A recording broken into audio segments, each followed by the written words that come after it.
Si vous suivez un petit peu l'actualité technologique, ça vous a pas échappé, le keynote s'est déroulé lundi soir. Du coup, nous avons tenu un live par rapport à cet événement. Alors, révolution ou simple coup de vent?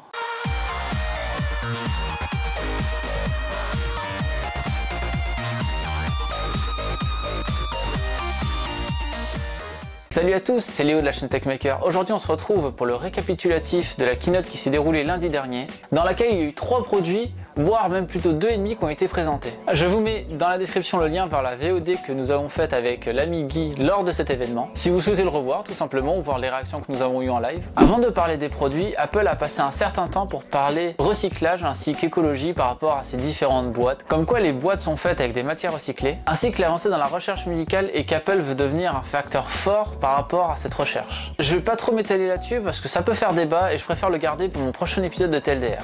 Je vais surtout parler des différents produits qui ont été présentés. Tout d'abord, nous allons nous retrouver avec différents bracelets d'Apple Watch. Le système quant à lui ne change pas, ça reste le même système que sur leurs anciennes Apple Watch, mais nous retrouvons de nouveaux coloris ainsi qu'une baisse de prix de 50 $, ce qui les ramène donc à 300 $. Malheureusement sur le point des prix, je vais en revenir en fin de vidéo, mais en tant qu'Européen, on se fait sacrément enfler. Donc il n'y a pas grand chose à dire sur cette nouvelle montre parce que finalement c'est même pas une nouvelle montre, c'est juste des nouveaux coloris. Donc c'est juste une baisse de prix par rapport à la montre. Donc même s'il y a une certaine vantardise par rapport au nombre de montres vendues, ça montre que le prix de ces montres est un petit peu trop élevé par rapport à la concurrence. Maintenant, l'annonce dont tout le monde a parlé, c'est l'iPhone SE. L'iPhone SE va être un iPhone S5 avec les performances d'un iPhone 6S. Apple veut revenir à des fondamentaux avec des écrans bien plus petits avec un écran de 4 pouces comme était le 5S. Donc nous revenons à des téléphones bien plus petits qu'avant, car maintenant tous les constructeurs commencent à faire des grands téléphones de 5 pouces voire jusqu'à 5,7 pouces pour certains. Et pour autant qu'un grand constructeur se remette à faire des petits téléphones, je pense que ça peut être intéressant pour une partie du public qui n'aime pas ces grands téléphones. Personnellement c'est pas mon cas, j'aime bien avoir un grand téléphone dans les mains, mais je peux comprendre les gens qui sont perdus avec ces téléphones et qui préfèrent avoir un téléphone bien plus petit qu'ils peuvent utiliser avec une seule main. Maintenant, la partie dont je suis moins fan, c'est qu'ils comparent ça avec un 5S. Le 5S est quand même sorti il y a 3 ans maintenant, et je pense qu'il y avait de meilleures comparaisons à faire que ce dernier. Parce que dire qu'il est 2 fois plus performant qu'un téléphone de 2013, quand on voit à quelle vitesse la technologie évolue maintenant de nos jours, c'est quand même pas quelque chose de très futé, je trouve. Le téléphone ne sera pas certes un écran Full HD, mais pour un téléphone de 4 pouces, c'est quand même pas quelque chose qui est intéressant. Donc je peux comprendre ce choix aussi. Maintenant, venons-en au prix. Le prix, pour une fois, attention, je dis pas qu'Android peut commencer à avoir peur des prix d'Apple parce que c'est très loin d'arriver encore, mais ils commencent à se rendre compte qu'ils vendent leur téléphone un petit peu trop cher et qu'ils sont en train de baisser les prix de ces derniers. Par exemple, la première version de ce téléphone se trouve à 400 $ et pour rajouter à chaque fois de la mémoire, il va falloir rajouter 100 $. C'est toujours ça le grand problème. Le malheureusement, c'est qu'un téléphone de 16 Go, vous pourrez pas faire grand chose avec et que le téléphone à 64 Go va vous coûter 500 $. Car bien évidemment, comme sur tous les iPhones, vous ne pouvez pas rajouter vous-même une carte SD. Donc très franchement, avec le prix en dollars, je trouve que c'est quelque chose d'assez intéressant et qu'Apple commence à baisser ses prix, c'est pas une mauvaise chose et c'est même très bien justement pour le monde de la tech. Par contre, très franchement, arrêtez de mettre en avant que vous pouvez filmer en 4K. Sur un écran de 4 pouces, ça devient sacrément ridicule.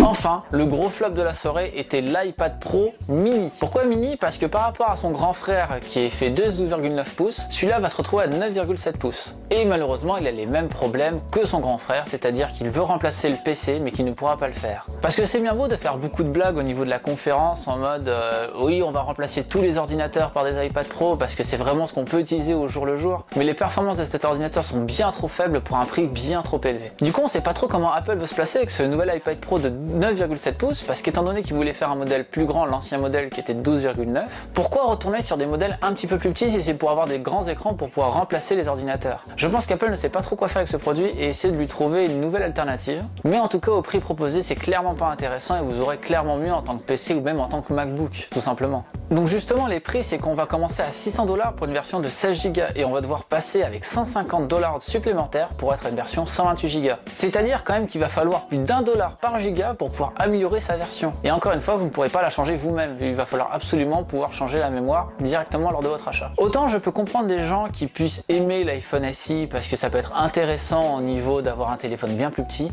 autant l'iPad Pro est clairement une arnaque. Et si vous souhaitez un ordinateur petit justement vers les 10 pouces, n'achetez clairement pas ça. Il y a des choses bien plus intéressantes même au niveau des MacBooks tout simplement. Donc pour résumer tout ça, il y a un produit qui est intéressant pour les personnes qui aiment bien les petits écrans, ainsi que les produits Apple évidemment, qui est l'iPhone SE. Mais en dehors de ça, l'Apple Watch n'a pas ramené grand chose à part des nouveaux bracelets ainsi qu'une baisse de tarifs. Et l'iPad Pro reste encore un enfant abominable entre la tablette et l'ordinateur, donc il ne sait pas vraiment quoi faire. Alors certes, on reste sur du Apple au niveau des prix, c'est-à-dire des prix extrêmement chers par rapport à ce qu'il y a comme composants à l'intérieur. Mais ils ont fait un petit peu un effort en Amérique. Pourquoi je précise en Amérique? C'est là où tout est le problème, c'est qu'on va se retrouver à des prix à 100 € plus élevés en France. Par exemple, l'iPhone SE qui se trouve à 400 $ en prix de base à 16 Go va se trouver à 489 € en France. Normalement, l'euro coûte moins cher que le dollar, c'est-à-dire que pour faire 1 $, il faut 95 cents d'euros, mais là, actuellement, justement, c'est bien plus que demande Apple pour pouvoir acheter son produit. C'est-à-dire que pour avoir une version potable de l'iPhone SE qui est donc à 64 Go, il faudrait dépenser 589 €. Ça fait 600 € pour un téléphone, vous pouvez vous acheter deux OnePlus X à ce prix-là. Et évidemment, c'est le cas aussi sur l'Apple Watch, qui était déjà bien plus cher, donc du coup, on reste à 350 €. Et c'est tarif aussi au niveau de l'iPad Pro. Le prix, justement, est aussi augmenté avec toutes les versions, évidemment, et on rajoute 100 € à chaque fois qu'on veut rajouter de la mémoire. Donc si vous habitez en Amérique, tant mieux pour vous, vous aurez un téléphone qui est assez intéressant je trouve. Car évidemment la version à 400 $ possède très peu de confort et c'est clairement pas quelque chose d'intéressant à utiliser je trouve, personnellement. Mais encore une fois, étant donné que ce téléphone va être à 600 € en France, c'est pas intéressant du tout quoi. Donc attendez que les prix descendent ou même prenez-vous un iPhone 5S tout simplement si vous voulez un téléphone petit car ce n'est pas intéressant à ce prix là. Donc voilà ce que j'ai pensé de cette keynote. Alors évidemment de base j'aime pas beaucoup les produits Apple, je vais pas vous le cacher. N'hésitez pas à me dire vous, dans les commentaires, si les différents produits présentés lors de la keynote vous ont intéressé. J'aimerais bien avoir vos différents avis. Ou même tout simplement si vous n'avez pas non plus aimé les produits et que vous souhaitez ajouter quelque chose à ma critique. Comme d'habitude n'hésitez pas à laisser un pouce bleu, à me suivre sur les réseaux sociaux et à partager cette vidéo. C'était Léo de la chaîne TechMaker et surtout n'arrêtez jamais d'apprendre. Salut!